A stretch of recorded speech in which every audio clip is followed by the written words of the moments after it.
election in 2008 in the great state of Wisconsin. It was a rout. Barack Obama beat John McCain by 14 points in Wisconsin on his way to winning the presidency. It was not close in the Badger State. It was a Democratic blowout. That was 2008. But then just 2 years later, in 2010 in Wisconsin, in what was a bright red year across the country, in Wisconsin, voter turnout fell by 20 points compared with the presidential race. And voter turnout disproportionately fell in Democratic districts. Republicans turned out again in 2010, but Democrats really did not. Almost 1 million fewer people voted in Wisconsin in the 2010 race as compared to 2008.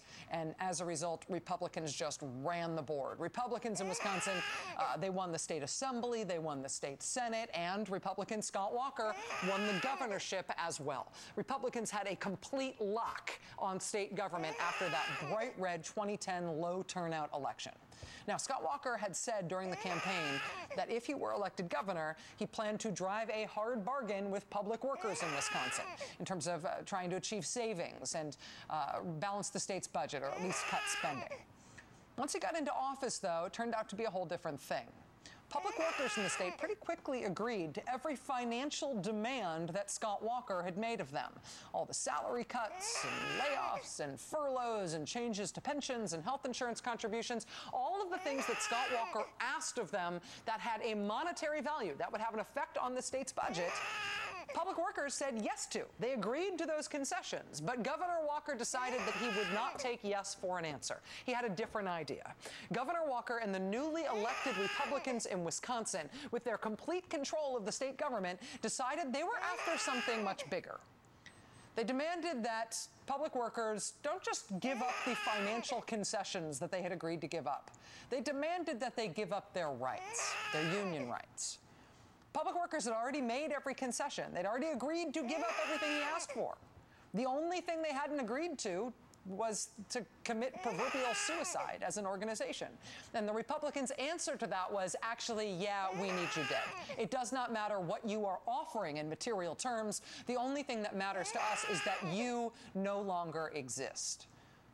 This was not what Republicans ran on, but this is what they did when they got into office. They never warned anybody this was going to be their approach, but once they got there, that was it. And they blindsided everybody. And the result was chaos. It was just statewide chaos. Weekly protests started at the state capitol in Madison. They started with crowds of about 30,000 very cold people. That quickly turned into 70,000 people just a few days later. That 70,000 people then turned into 100,000 people the week after that. These protests against the Republicans kept going on for weeks and then for months in Wisconsin. The Democrats in the state Senate fled the state amid threats that the Republicans might deploy state troopers to drag the Democratic senators from their homes and forcibly bring them to the state capitol to force a quorum so the Republicans could do what they wanted to do.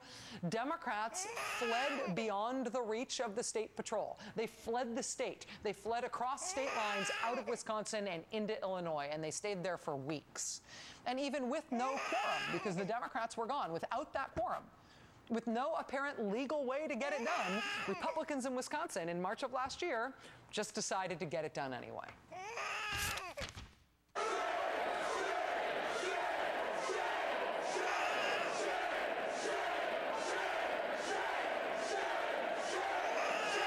At this time, I would move to adopt the adoption of the proposal. Excuse me, Mr. Chairman. As the conference Mr. Chairman, report. Excuse me. I have a question about the open meetings rule being violated. You were not given 2 hours notice. This is a violation of law. This is not just a rule, it is the law. There must be, no, Mr. Chairman, this is a violation of the open meetings law.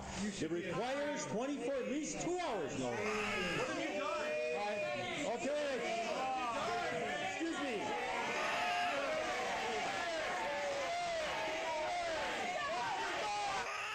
That was how they did it. By hook or by crook, in an atmosphere of utter chaos and lawlessness in Wisconsin, they did it. The Republicans pulled it off. They got rid of union rights in the state pretty much in which they were born in this country. And Republicans all across the country looked at what they were doing in Wisconsin, and all of a sudden they knew they had a new brass ring to reach for. This is the chart that gives life meaning. At least this is the chart that gives life meaning for people who have been engaged in this fight. Certainly for Republicans who have been engaged in this fight, they know exactly what this chart means. This is the chart of the biggest outside spending groups in the last elections. It's the top 10 outside spenders in the last elections, in the 2010 elections.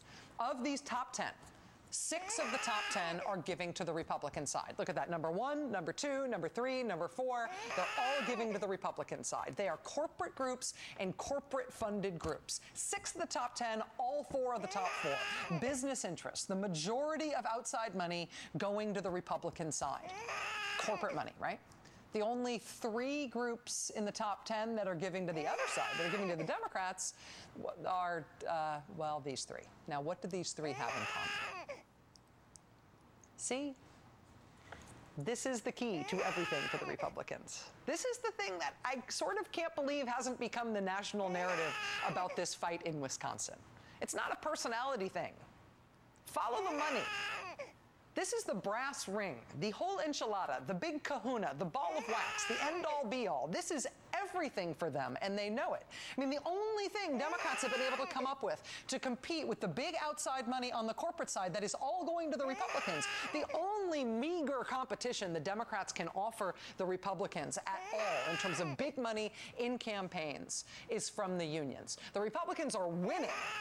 But the only competition the Democrats are giving them is from unions. And if Republicans can kill unions, then, well, if Republicans can use policy to kill unions, there will no longer be 2 sides competing when it comes to big money in politics. It will all be Republican money, no matter who the candidates are, no matter what office we're talking about, no matter what the election year is. To a certain degree, no matter where in the country you're talking about, Republicans will essentially be running unopposed forever.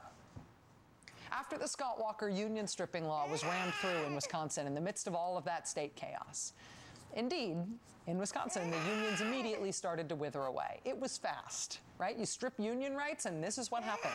These are the changes in some of the biggest unions in Wisconsin, right?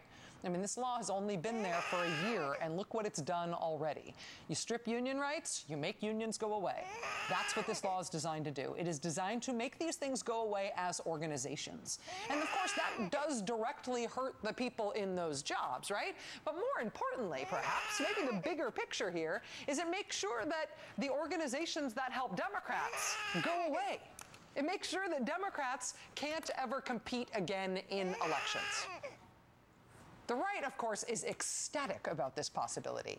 A documented $30 million flowed to Scott Walker for his recall campaign. John Nichols at The Nation reporting today is probably going to be more like $40 million in nationwide right-wing money flowing into Wisconsin to support Scott Walker and what he's doing. Go, man, go, do this. This is the brass ring. This is how to not just win now, but to win forever. Grab it. You have got to succeed at this. And this is how that ended up looking inside Wisconsin. This is what the money ended up looking like in this recall election that ended tonight. This is to scale. On the left, the big circle, that is the overall amount of money that went to the Scott Walker side. The red part is the portion of that money that's from out of state. So as you can see, a vast majority of the money he got is from out of state. The smaller orange portion there, that's what he got from actually inside Wisconsin. Scott Walker is a nationwide cause celeb on the right for obvious reasons. But the most important thing here is maybe less about the inside the state, outside the state split, than it is about the relative size of these 2 circles. On the right, that tiny little circle over there, that's what the Democrats got. That is what Democrats were able to put up to compete with the nationwide right-wing cause celeb that is Scott Walker and his plan to reshape Wisconsin and hopefully national politics forever. The vast majority of the money that went to Democrats, as you can see, came from Wisconsin. But it's the size of the circles that made the difference in the end. They got outspent roughly 8-1.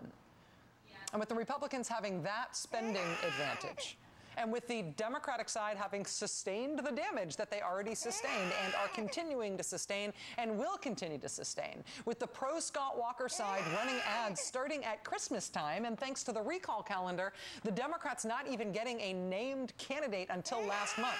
And so Scott Walker having the state's airwaves to himself for months, while the state, we now learn, was making up its mind in this race. Up this Sisyphusian slope, the recall Scott Walker side had been trying to roll this recall boulder. And tonight we now know they did not make it. 1 year after Republican Governor Scott Walker began his journey to eliminate union rights in Wisconsin, 1 year after Scott Walker turned the state of Wisconsin into the epicenter of American political conflict, he has managed to survive his recall election. Scott Walker has become the first governor in American history to face a recall election and to win it. And the question now is, what does this mean for the rest of the country? What does this mean to Republican politicians all across the country who have seen what Scott Walker has done in Wisconsin and have now seen him survive it? Not just survive it, but see his status elevated within the Republican Party. What do you think he stands for in the Republican Party now? Scott Walker is now not only a cause célèbre in Republican politics, but he has shown the rest of his party at least one way to do it, right?